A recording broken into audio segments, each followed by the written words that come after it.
Hi, everyone. Hello. I'm Teresa Kavanaugh, City Councillor for Bay Ward. Thank you for coming out this evening. We're here to discuss a site plan control application for 1983 Carling Avenue.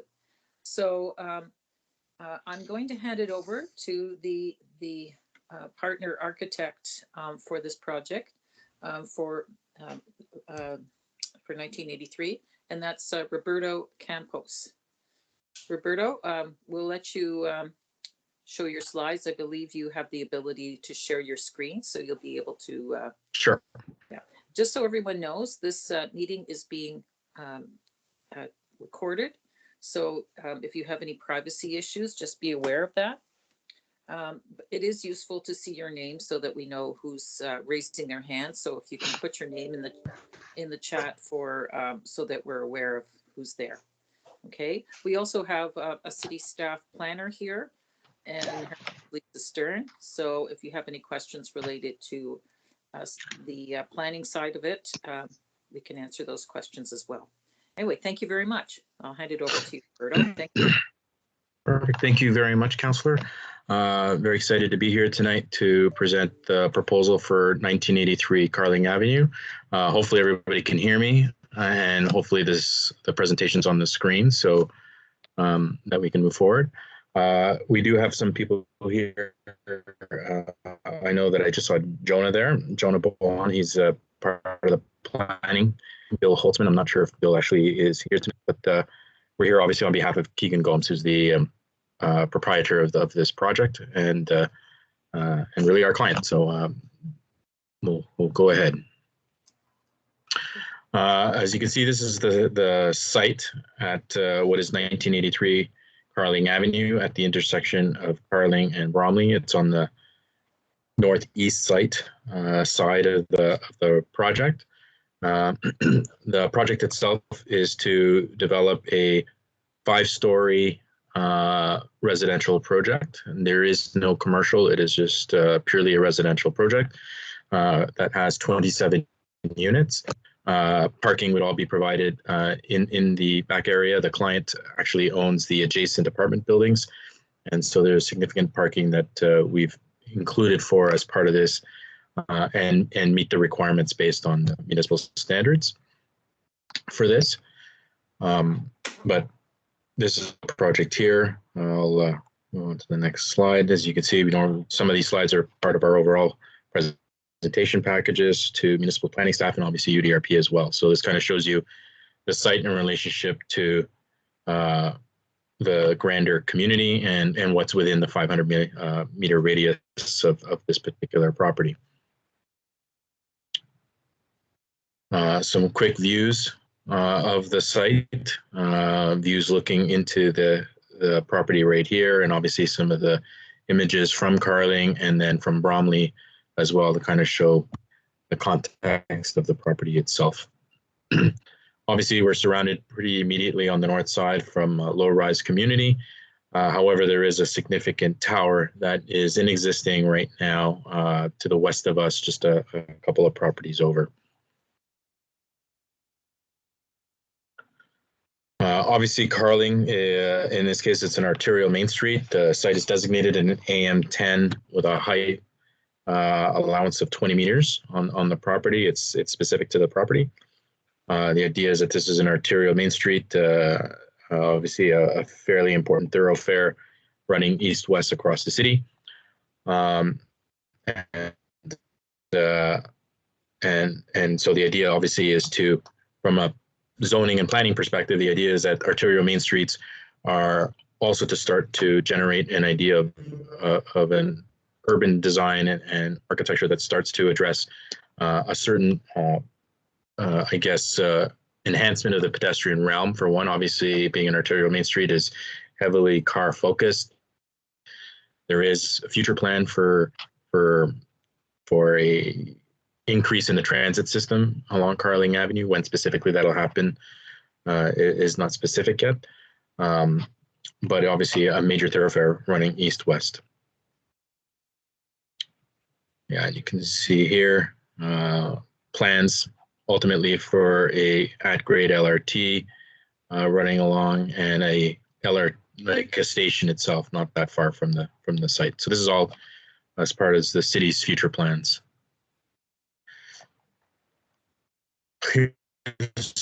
Site plan for the proposed property. So the idea obviously is to take advantage of the existing context of the project, obviously being a corner site, to make sure that we accentuate that corner. There are some obviously other factors that affect the placement of the site. There is a road widening in effect, as you can see here. So the project actually has lost significant land and development area because of a future road widening. Again, as part of the enhancement through of Carling Avenue with future development, whether it's additional adding bike lanes or a future at-grade LRT or BRT, whatever ultimately ends up happening is. So a lot of that has affected the placement of the building. You can see where the property line is, but where the right of way actually starts to ultimately is going to get expropriated in the future. We have a corner site triangle, which is a requirement as far as planning on all corner sites. You can see why the project does this. Not only on the ground floor, on the upper levels, we chamfer the building, which gives its definition and geometry. And there's also a hydro line that is running north south along Bromley that we have to respect. So the project again can't come right to the property line because of existing hydro corridor that we have to respect the setbacks. Entry at the main entrance is here. There's a slight grade difference between Carling Avenue and this section back here. By the time you go down Bromley, you can see here, there's roughly about 5 steps down. So, assume around 2.5 to 3 feet difference in height by the time from here to the back. So we've accounted for that in the overall calculations of what is average grade, and obviously how we deal with the site from exiting and access to the property. Parking all along over here to support all of this. Again, this is all owned by the same owner. So the parking is there not only to support this, but the additional parking down the property is to support the existing buildings that are there now. Garbage access is through the rear. We have what's called a scissor stair system that allows the stair core to be located in this area and exits along this back end, and then out for in case ever there's an emergency. And then there's an access, because of the grade difference, we have accessibility access to the front door at the front of the property. Oh, sorry. One more thing is part of our concept development is also to try to retain this tree as long as possible.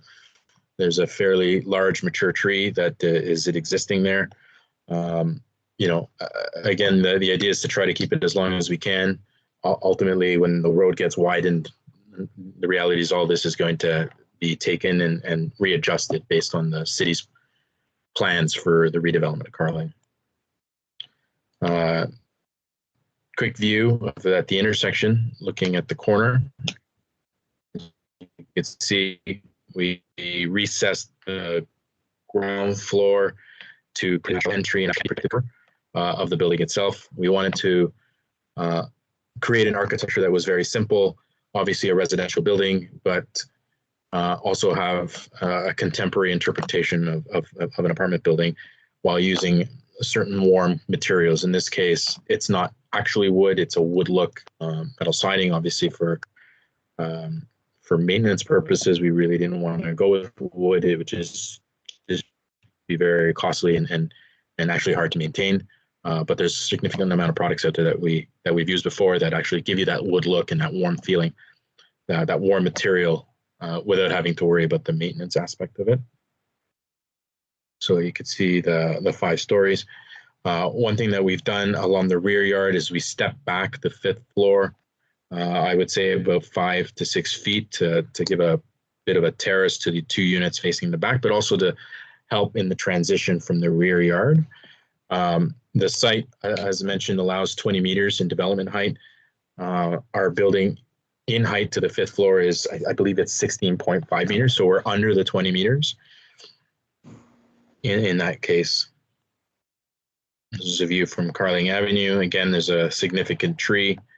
You could see the existing urban fabric and the tower that's existing beyond. We know that right now there's a current application in place at the intersection. However, we didn't really put that in because it's obviously not approved.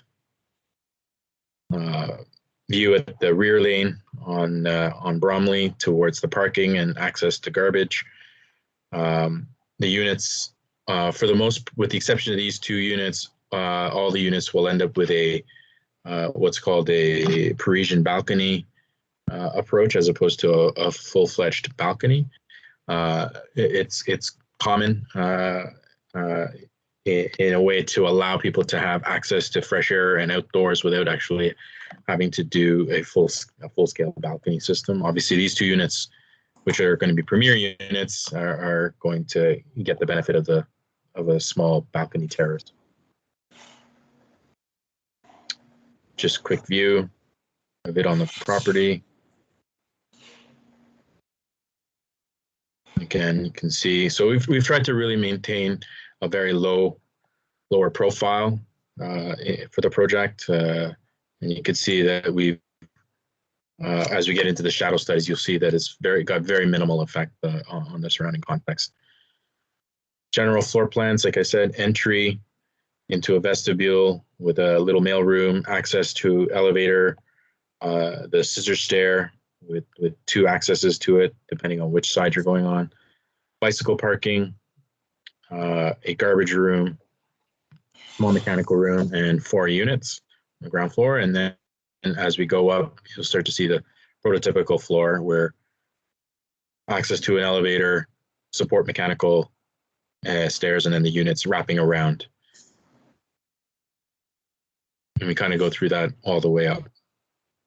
As we get to the 5th floor, you can see here we've stepped back on this unit in order to help with that transition to the north, and then a small rooftop terrace in order to allow us to provide the amenity requirements for the project.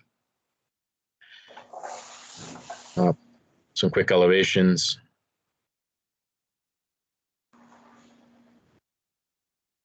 Again, what we wanted to do is look at the materiality to be very clean, very simple, contemporary interpretation and exploration of an apartment building.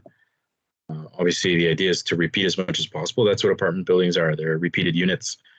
But at the same time, we wanted to create a bit of a dynamic experience and an efficient one at the same time. This is the rear yard. So you can see I have the garbage room, access to the emergency stairs, the 2 units that have the terrace. And you can see the slight drop that you can see there from the rear to the front. More elevations down the side. The section again, property line, we are respecting all the setbacks, and the idea is that we looked at how do we transition a little bit. So in order not to have an immediate 6 or 7 or 8 story wall up along the property line. Shadow studies, again in March, call it March, September at around 8 in the morning. It's still fairly dark, so really not really big impact on the shadows because it's dark anyways. You can see by noon, the shadows just barely into the neighbor's yard, and then moving towards the east and later in the day. Again in June, higher sun.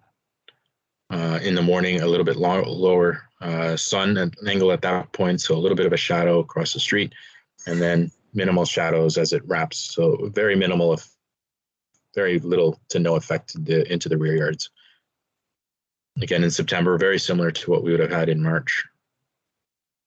As you can see, the bigger impact is really the existing building that's here already. That's really providing the impacts to the neighbors. In December, obviously by 4 o'clock, it's already dark. Noon, lower sun into the rear yard. But this is, again, during the day. And that's our presentation.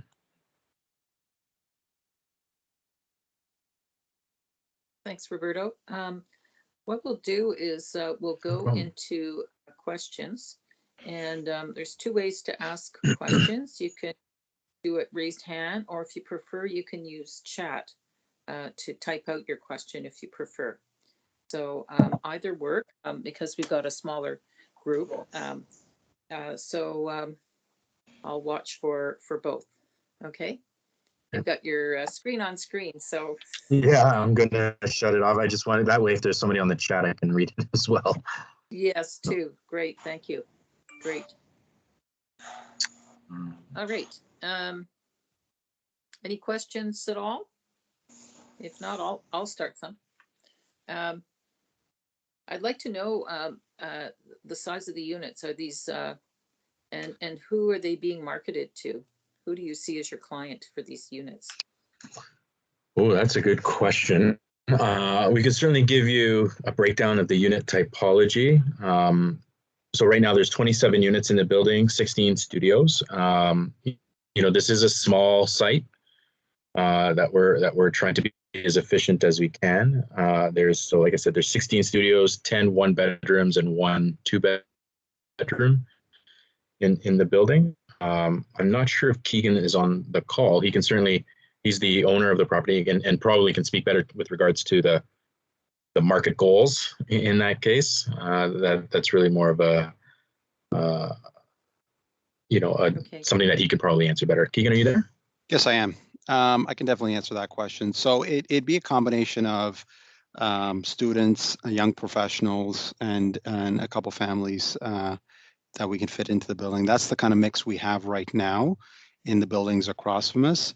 The unit mix that we have in this building is a little bit lighter on the 2 bedrooms. And what I would add, the 3 buildings that we own next to it are primarily all 2-bedroom units. So we've got 35 units adjacent to this property that are primarily 2 bedrooms. So it'll be a mixture of students, young professionals that we're looking to target for this development. Okay, thank you. I see Shani's got her hand up. Shani? Hi, I have a question about the choice not to dig down in and have a basement. I live almost right behind the site, so I'm okay with that. It means less construction noise for me, but I'm just wondering why that choice was made to not have storage. Like, I imagine if I was living in a studio apartment, I might want to have some sort of storage unit or something. So I'm just wondering why that choice was made. Yeah, like I know that. So what's very common in it's unfortunate. It's part of what we see a lot in the market demand in the city is condo buildings. So for sale condos tend to have storage as part of those types of development where rental buildings don't. It's just very common. I think the choice is obviously is economic as possible. These buildings, I think we knew that I know that there was an issue to doing basically that if you're going to dig down, can we get some more units down there? I think the client was very clear that that was not the approach that we wanted to take. And so in this case, we're just really digging down the 5 feet or 6 feet that ultimately we'll need to get the foundations in under the frost line. And everything else is available to get put into the project, either on the ground floor. Garbage, for one, is easy access. It's got an internal access for the tenants, has immediate access to the rear lane. So as opposed to putting it in a basement, somebody having to lug it up the stairs. With bike parking, we didn't want to. One thing that you tend to sometimes see is if you get a basement, what you try to do is you throw the stuff you can't rent in the basement, like bicycle parking.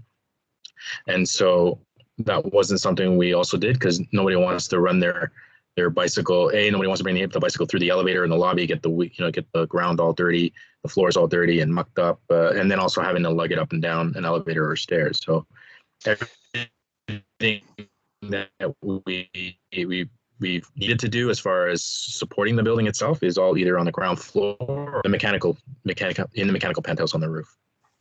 What I would add, Roberto, too, as well as we contemplated the tree in the front. That is a big tree, and going down deeper could potentially impact the roots. And that was one of the issues that was brought up when we went for our initial consult with the city to try and amend our design changed after we had that initial consult to be able to protect the tree from further damage. And one of the considerations was not to go too deep in our build to be able to protect that tree as well. In addition to storage, there's a huge diamond facility not that far away from the site, closer to the MD Carling and Churchill area. There's a massive diamond storage facility there. So in regards to storage, there's tons of storage around the community that would allow for storage that doesn't necessarily have to be in our building.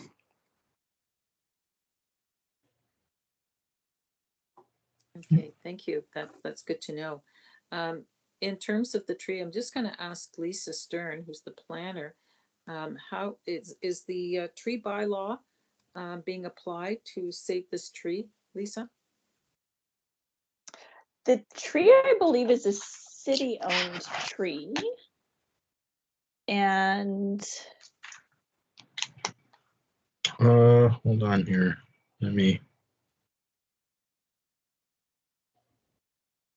confirm where we are in the plan. it's within the road widening area. Yeah, so right now the tree is in this, obviously on the property itself. Here, I'll just pop the screen up again. You can see it. So the tree is in what is right now the road widening. So technically right now it is obviously Keegan's until in the landowners until such time the land is now made use by the city for road widening. Like I said, we always knew that if the city comes in to widen all of Carling and to do a major reconstruct, that tree is not going to survive. That's reality. But what we've tried to do, obviously, in the meantime, is that could be 5 years from now, 10, 15 years from now, who knows? And so for now, how can we try to salvage that tree as long as we can? Okay, thank you. I appreciate it. Under my watch, there's not going to be road widening for cars. Just so you know. It would be for cycling lanes or wider sidewalks or bus lanes, but we're not making any more car lanes than there is already, since it's 3 lanes. I think that's plenty. So just want to point that out, since as soon as you hear widening of roads, that's kind of what you picture. Thank you. Right. And I don't see any hands up. I apologize because I can't see all the screen all at once, but my other question is just to ask Lisa what the process is for this site plan application. Since it is within zoning, it doesn't have to go to a planning committee or committee of adjustment. So what are the next steps, Lisa? Yeah, the site is within a design priority area. So it's an area that we want to see really high level, high quality design. And so the application needs to go forward to our urban design review panel. And that's a panel of external experts, architects, landscape architects, that will look at the proposal and provide suggestions for changes that they can make to improve the appearance and compatibility and integration with the public realm. And so it's anticipated that that will go forward to the we call it the UDRP panel, and it's a public process. It's anticipated that that will go forward on November 5th, I believe, is the date. Okay. And I can link the website for the UDRP in the chat. And if anyone's interested in listening to that, they're welcome. There's a Zoom link and a time available on that website. The application's in review, and we're just receiving feedback from our technical reviewers. So transportation is having a look, as well as our engineers who are looking at servicing capacity, stormwater. We're looking at parking as well. And we're expecting comments back on that in the next couple of weeks, and we will send those over to the applicant with any changes that are required. and then it will go forward for site plan approval, and that is delegated to staff. So the councillor will provide concurrence, and it's a staff level approval. If you have written into me, if you have any questions or concerns, we will try to incorporate any of those aspects into the review. And as well, you would receive a notice of the approval of the application when that should come forward. Okay. So this will be under the new official plan rules? No, it was Nope. submitted Oh, it's prior already been to submitted. the, Oh, right, yeah. right. Yeah. Okay. Okay. Is there any possibility of affordable housing in a building like this? That would be Keegan to answer that. That's certainly there's obviously financial impacts and pro forma requirements with that. So Yeah, with affordable housing, you know, this building here would be a newer stock in the area. So our intent is to try and achieve higher rents on this property in particular.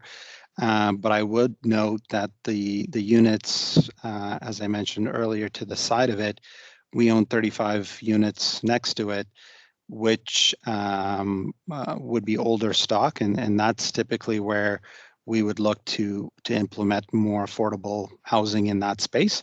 And those also have 2 units versus this one. So that's kind of how we would approach providing affordable housing within this site. Okay, thank you. We have a couple of questions. Lucas first and then Shani again.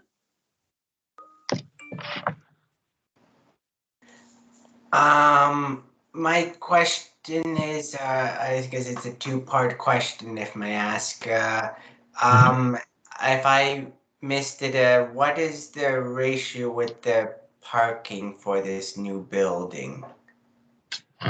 sure, I can actually jump to the page that shows you how we got here. Hopefully you could see the space here. So right now we're basically hitting our municipal requirements. So right now for vehicular parking, for regular units, it's basically the way the zoning works in this particular site is that the first 12 you're not required, and then it's a 0.5 per unit after that, which ultimately totals 8 spaces. We're providing the 8 spaces. And in the same manner for visitor parking, the first 12 are 0, and then it is a 0.1 ratio per dwelling unit, which is 1.5. And so we're adding 2 spaces. So we're providing the 10 spaces as required by zoning. So it's a 0.6. Okay.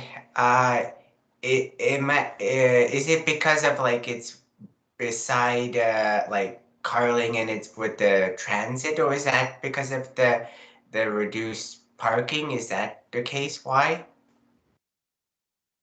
Yeah. So the parking at that number is the minimum zoning requirements, and really, so the city actually states basically how parking works in the city is it has particular zones in the city. So the more centralized you are, the numbers are around 0.5 for regular to 0.1. Obviously, the further you get out into the city, it can go up to a 1-to-1 versus a 0.5.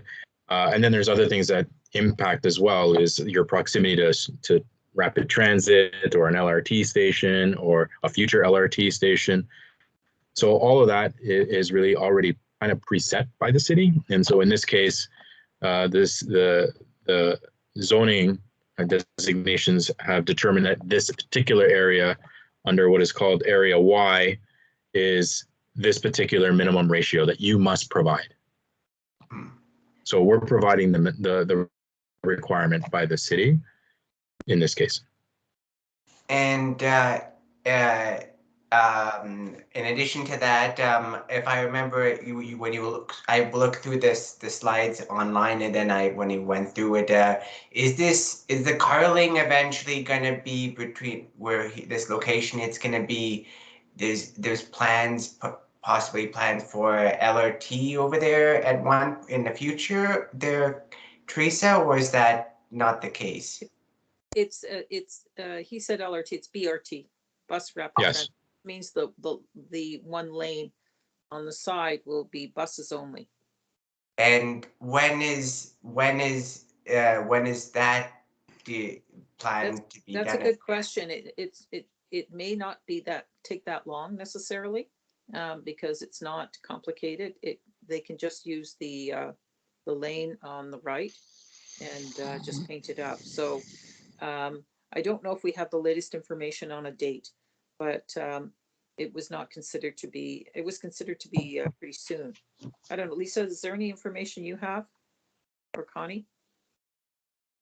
No, I'm not aware of the timing. A lot of these projects are identified in the Transportation Master Plan as post 2031 projects, so they don't have funding or timing as of yet. After the new official plan is approved or completed, that transportation and city staff will begin working on a new transportation master plan, and hopefully some of the timing of these projects will become more clear. Yeah. So it's not a queue jump in the it's not the queue jump in the transit is, you say it's on the one side of it, not in the middle, the transit, correct? Like from my understanding. I'm not sure what the alignment is. I'm not sure if there's been an environmental assessment for this, to be honest, but the right-of-way width has been delineated, and that's why they need to set their building back from the front lot line to make sure that there's enough room for future transit and anything that would go in that Carling right away. Yeah, like, so just so that you could see, like, hopefully you could see my line is this line here. So this is right now, the property line is actually down here, but there is what is called a right of way that we need to provide to this project. And so the way the city requires it is they'll say you must take X amount of meters, whether it's 11.5 or 22 meters, depending on the road widening, from what is deemed the center line of the road, which gets surveyed. So we have a professional surveyor that comes and actually delineates that line. And ultimately it ended up here for us, which basically says this area here, even though is owned right now by this landowner, in the future it could be taken so by the city in order to advance the development of Carling Avenue for whatever the design is in that case. So which is why our project actually starts back here as opposed to actually starting along the property line, which normally in AM10 allows for a zero setback, which means we would have been able to build right to here. We've actually had to push the building all the way to this line. And that's just purely as a holding that the city will hold for the future. You're talking, just to clarify, you're pointing at the red line, right? That's so this ultimately becomes the new property. Exactly. Yeah, like it's been pushed from here to there. Okay. Thank you. We just had posted from Connie the link talking about that it was supposed to have been done this past summer and this fall, the bus lane. So obviously things got delayed, and I think we all know why, with all the complications going on. But I'm gonna just send an email to the engineer in charge of that and say what's happening with that, because we haven't gotten an update. Good questions. Thanks, Lucas. I'm going to go on to Shani right now. Me again, thanks. I have more questions about how you decided that you would mostly stay within the height. I think you're probably aware of the proposed development across on the other side of Bromley, that they want to make it 27 stories under the same or similar zoning. Right. How did you decide not to do 27 stories?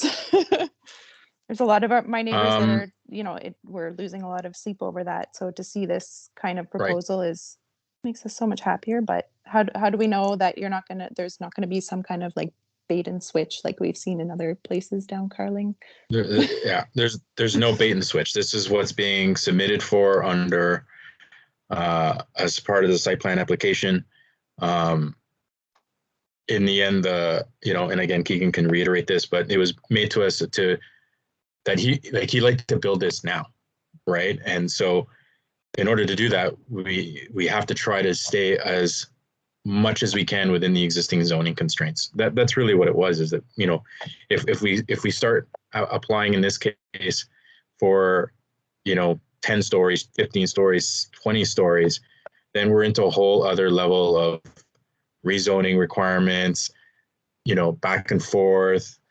Like it just adds significant more time, no guarantee of approval and success, where, you know, I don't think he was interested in spending 2 years just trying to get it approved versus let's build within the zoning and do something that fits.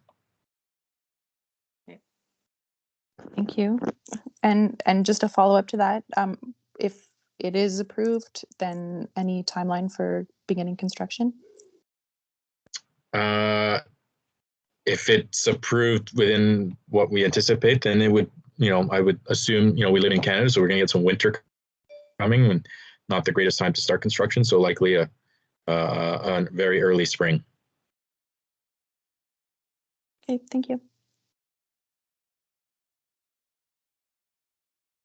Great, thank you. Ian McCallum, you were asking about we're trying to find out, because obviously there was delays on everything since the bus lanes were supposed to be started this summer, and that didn't happen. So we'll get further updates, and we'll put it in our Bayward Bulletin, which is our newsletter. See another hand. V. Barton. Hello.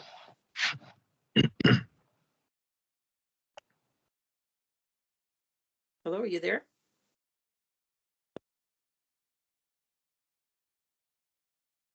V. Barton, I Yeah. see your. Yeah, Oh, I thought you were unmuting it. I'm sorry. Yes, I'm a neighbor in the other small building just a block west of where you're planning to build, 7 stories. So we're between the two very tall buildings, and not happy with the thought of the 27.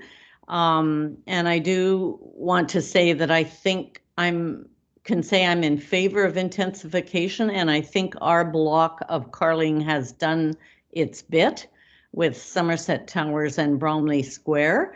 We're already pretty intense.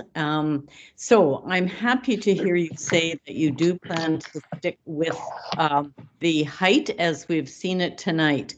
You'll pardon me if I'm a little bit doubtful of that until it's actually passed. We've seen too many changes to be on the front trusting, but I am hoping very much that you are showing an attractive building for the neighborhood and within the zoning.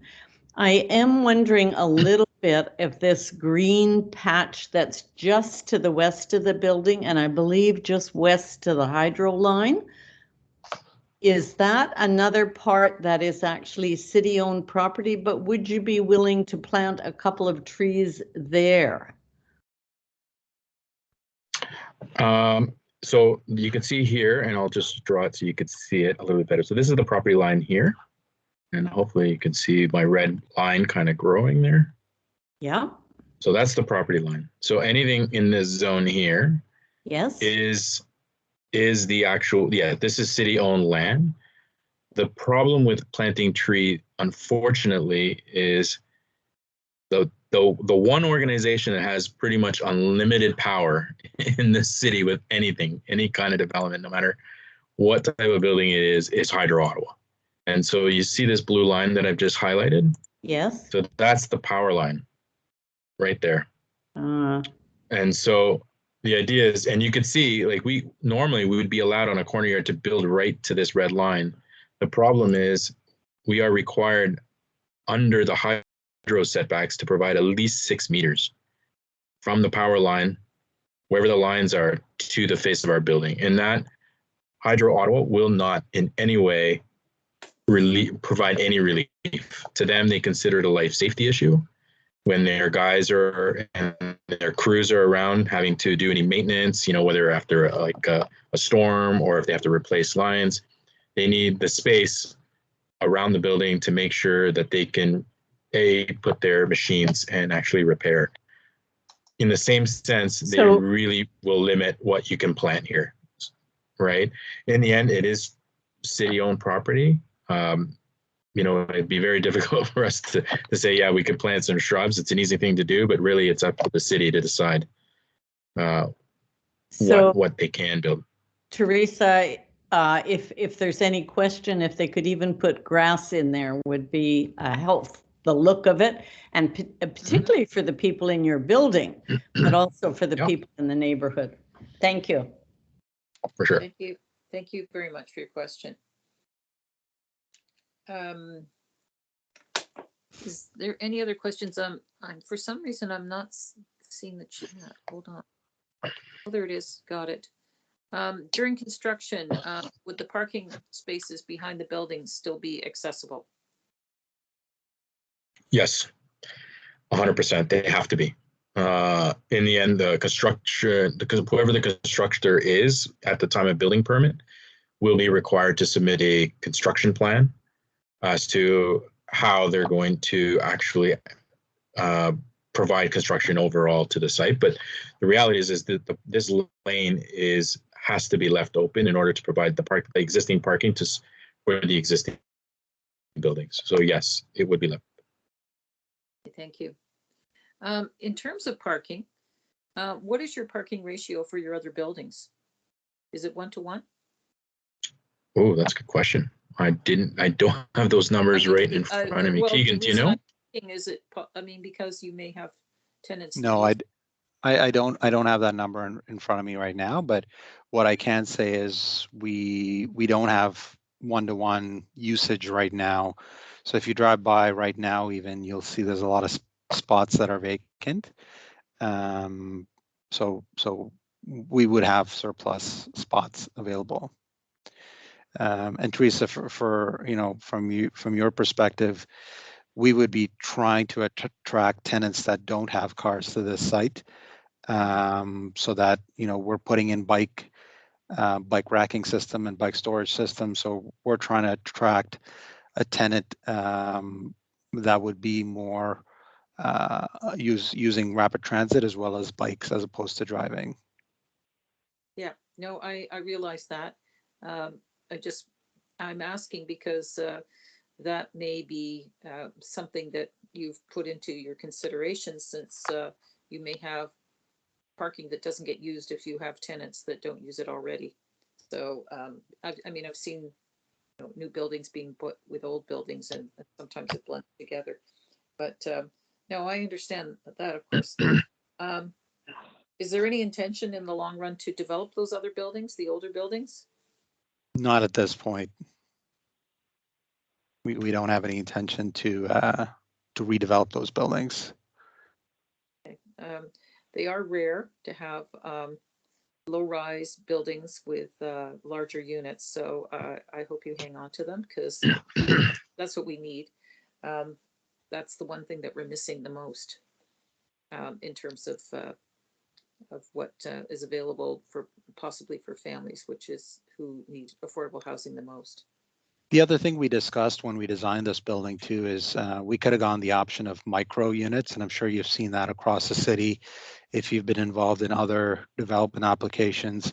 Our units are of good size, and we on purpose didn't want to add more density to the site in terms of bringing smaller units to the site. So we wanted to blend with our current stock, but at the same time have good size of units to kind of to meet the city's needs of having good size units in the community. Do they have washer and dryers in them? They do. Okay, so they don't have to go to laundromats. They're self-sufficient. Yep. Okay, thank you. Lucas, you have another question? Yes. Technically, 2 questions, if I may ask. Of course. It's I was wondering, because considering like if you have to leave that area amount of land from the Carling, as you from my previous time of speaking, is that I see that there's a little area of space where the existing building is between the property where the line, where the red line is, like, I don't know if that's too close to a building for to possibly plant any trees there, or it'd be better for like shrubs if to help add any more greenery or some of that. Yeah, like it's not very wide. We're just shy of 4 meters. We've certainly spaced it in order to make sure that we met the requirements of the building code, which really looks at the end of the day, reality is fire protection and fire safety between the two buildings, which is also one of the reasons we actually concentrated our stair and elevator cores in this section here, which really don't need windows and stuff. And so, and in reality, these buildings really are concentrating their windows north, south as well. So the idea is that we really felt that this was the appropriate area to actually throw our cores in between. There's not a lot of windows. You're right. Like it'd be nice to get a little bit more green space, but you know, we'll have to be quite honest that, you know, up until probably noon, the sun is eventually going to hit this side of it, and this is going to be in shadow for a big part of it, in between the two buildings. So it's just it's just a compromise that we had to do, was just to really focus all our units to the outside to make sure everybody got good views and access to sun and daylight. Where here was really about focusing our service cores in that case. So it's unlikely that we'd be able to plant trees. I think we'd be too close to the foundations of either one of the building. You know, our landscape architect will make sure that any planting that gets in there will be able to handle growth in very little sun. But that's really the best we can do. Okay. Yeah, I just thought like greenery is like, as if that the city does go through eventually that with that excavating that piece of land from the Carling, it's going to be lots of green space. So it just if there was any way of adding anything if possible. But and the second question I was wondering, so what, my apologies, so how many bedroom units is in the building, in the new building? 27. There's 27 units. And how many rooms are in each unit? Or is it one bedroom or? No, there's 16 studios. So I think you could see my screen here, hopefully. 16 studios, 10 one bedrooms and 1 2 bedroom. Ah, okay. Sounds good. Thank you. No problem. Great. Okay. If there's no more questions, I would just suggest that we just wrap up with what the next steps are. We've already heard that the Urban Design Review Panel will be has a date booked, so that's good to know. And so you're looking at possible construction in the spring. That's the goal. Yeah. Okay. Correct. All right. And has this been pointed out? No, there's no zoning changes. This is why it's going very quickly. It doesn't have to go through committee, doesn't have to go through committee of adjustment. So this is straight up within the zoning. So I appreciate you taking the time tonight. And of course. And if anybody has any further questions, please let us know and we'll pass them on to your team. Yeah, you can still comment. As Lisa pointed out, Lisa is the planner who is in charge for working with the developer on this project, just to make sure everything, all the boxes are ticked for the city. And so please continue to send in your questions, and all the information's in the big word bulletin. All right. Well, thank you very much, everyone, for some great questions. And thank you, Roberto, for your team for coming out tonight and explaining this project. Well, thank you very much. We really appreciate everyone giving us comments. Yes, thank you. Thank you, Teresa. Thank you. Thank you, Lisa, for coming out. Okay. Have a good evening, everyone. Thank you. Good night. Bye now. Thank you. Bye. Bye.